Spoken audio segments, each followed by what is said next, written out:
History class with Dr. W. As we continue our discussion of World War I, in this lecture we're going to focus a little bit on the war itself, but more importantly on Woodrow Wilson and his role in helping to create the peace in the aftermath of the war and in creating the Treaty of Versailles, which has long-term ramifications on the home front. World War I was an awful conflict. Certainly the most destructive and devastating and horrible that the war had seen up to that point, and by some measures still the worst in the history of the world. It was a new kind of warfare in which the individual soldier was essentially helpless before the weaponry that he confronted. There were also huge numbers of men involved, vast waves of men sent out into the line of machine gun fire, subject to airplanes, bombs, poison gases, and fire, and all kinds of other horrible weaponry. 2.3 million French soldiers died in the war, and all told, about 8 million soldiers and some 20 million civilians were killed. In France, where the worst of the fighting occurred, some 4,000 French towns were utterly destroyed. It was a slow, ponderous war, characterized by trench warfare, in which both sides dug in vast, extensive networks of trenches, leaving the no-man's land in the middle utterly hopeless for any soldier that ventured out into it. Here's a quote from the writer F. Scott Fitzgerald describing the Battle of the Somme. "See that little stream?" he says, referring to the Somme River. "We could walk to it in 2 minutes. It took the British a whole month to walk to it. A whole empire walked very slowly backward a few inches a day, leaving the dead behind like a million bloody rugs." The war, of course, featured poison gases as well that destroyed people's skin and blinded them.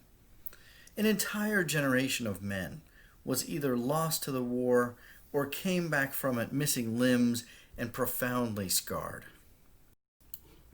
So the nature of the war itself has a profound impact on the nature of the peace, because Woodrow Wilson and the Americans are going to have a different idea of what the peace should involve. What does Wilson want? Well, in short, he wants peace. In 1917, he announced that there should be a, quote, peace without victors. It doesn't matter who's to blame or who has to pay for what, just peace. But from the vantage point of the French, 4,000 French towns were destroyed. The countryside was left in ruins. How many American towns were destroyed? Of course, none. The war wasn't fought on this front. So the French don't want a peace without victors. They want Germany to pay for the war. They want Germany crippled financially, perhaps forever. So we'll have to see how all of this plays out in the peace conference. We'll also see in the longer run that the Treaty of Versailles ends up being not so much an end to hostilities as a break. As we all know, by 1939, Europe will be embroiled at war again, and many historians comment that the Treaty of Versailles was a less than satisfactory conclusion to World War I. So in 1918, Wilson traveled to France to work with the leader of Great Britain, Lloyd George, and the leader of France, George Clemenceau, to try to establish a peace at the end of the war. Wilson was an idealist. What he wanted was to spread democracy, to spread the American way of running things. So even before the Americans joined the combat in World War I, Wilson envisioned a peace treaty in which democracy reigned supreme. He talked about not holding any grudges against the German people, and when the leaders and politicians of Germany were defeated, Wilson thought that it could be turned back over to the German people to be run as a democracy. George and Clemenceau had a different view of Germany and wanted vengeance against the Germans. Clemenceau, in particular, was a rabid anti-German and understandably didn't want to see Germany capable of resuming any kind of animosities against France. In January 1918, Wilson outlined his objectives for the peace to follow the war in a speech to Congress called the 14 Points. Most of the points involved self-determination for various nations in different parts of the world.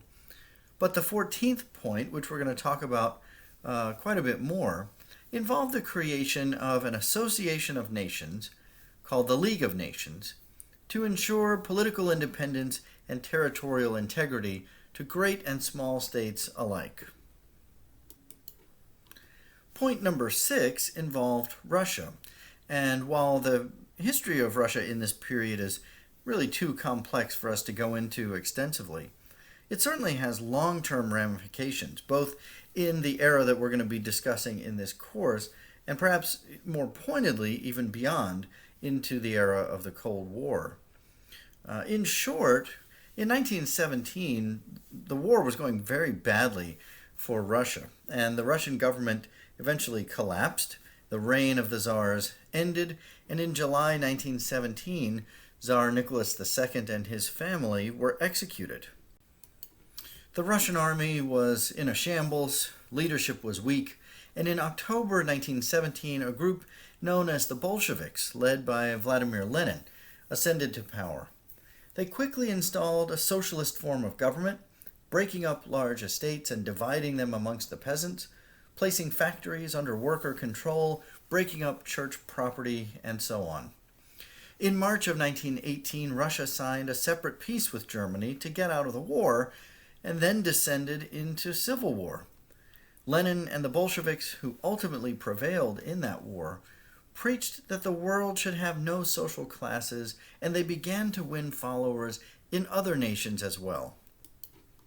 Wilson and other Americans were growing increasingly concerned with what was going on in Russia. Lenin was winning favor with many world leaders because socialism is self-determination. Give the people what they want. In 1918, the United States twice sent troops into Russia, and they remained there until 1920. Also, as we talk about the Treaty of Versailles, understand that Lenin's message was spreading to other nations, and other leaders around the world were picking up on the teachings of Lenin, colonized nations in Asia and Africa in particular. So while the peace talks were going on, European nations were watching this, and not only fearing the growth of Russia, but the spread of communism to nations that they once dominated. We're going to see some threads of this in the aftermath of the war in the period known as the Red Scare in the United States, which we'll cover in the next lecture. So, armed with his 14 points, Wilson headed to Paris to help oversee the peace talks. Not long after Wilson left for France, the 1918 midterm congressional elections were held. Wilson, of course, was a Democrat, and the Republicans won a resounding victory in those elections. This becomes important because Congress is necessary to support whatever treaty comes out of this, or else it won't be ratified. And Wilson actually compounded this political problem by not inviting any Republicans to go with him to Paris to help put the treaty together. So the party that is ultimately in Congress going to have the power to ratify the treaty or not was not involved in any way in helping to put the treaty together. That was not a recipe for success. Wilson also went to Europe with rather vague policies of peace and democracy and self-determination. At one point he said, "If I didn't feel I was the personal instrument of God, I couldn't carry on." Meantime, Clemenceau and Lloyd George came into the peace talks with very specific territorial and monetary demands. Wilson found it very tough to uphold his vague principles against the very specific and concrete demands of the other European leaders. Gradually, Wilson found his ideals worn down by the relentless demands of Clemenceau and George. And ultimately, the 14 points were shredded one by one and removed from the final peace talks, leaving only the 14th and final point, the League of Nations, as part of the final treaty. The resulting treaty, the Treaty of Versailles, was notoriously harsh against Germany. But had not Wilson been involved, it might have been even more harsh.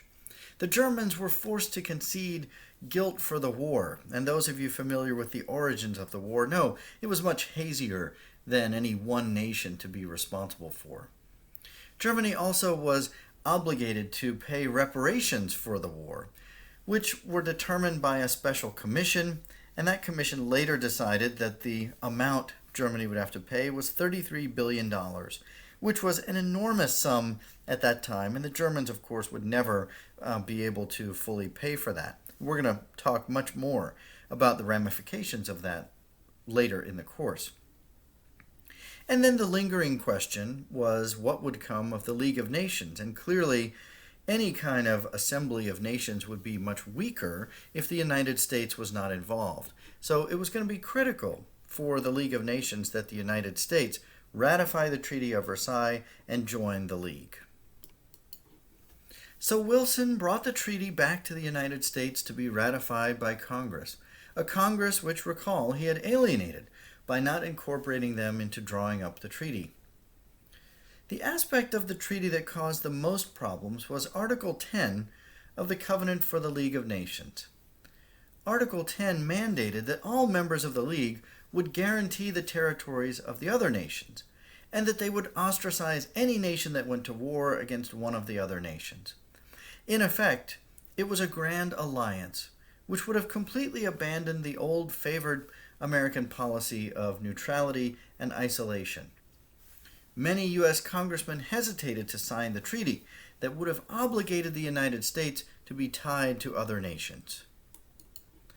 In September of 1919, the president embarked on a massive whistle-stop tour to promote the treaty. After giving 36 speeches, in 23 days, the president was growing weary. Remember, this is Wilson the educator, the man who wants to win over the American people to his policies. But after such a draining ordeal, the president suffered a stroke, and his ability to fight for the treaty faltered in the aftermath. From October through December, he was essentially incapacitated. He couldn't think logically or strategically, and couldn't grasp the political challenges of the treaty. Even worse, again, Wilson had not consulted the new Republican-dominated Congress or attempted to win their approval, and so the mood was very combative. In two separate votes, the United States Senate rejected the Treaty of Versailles.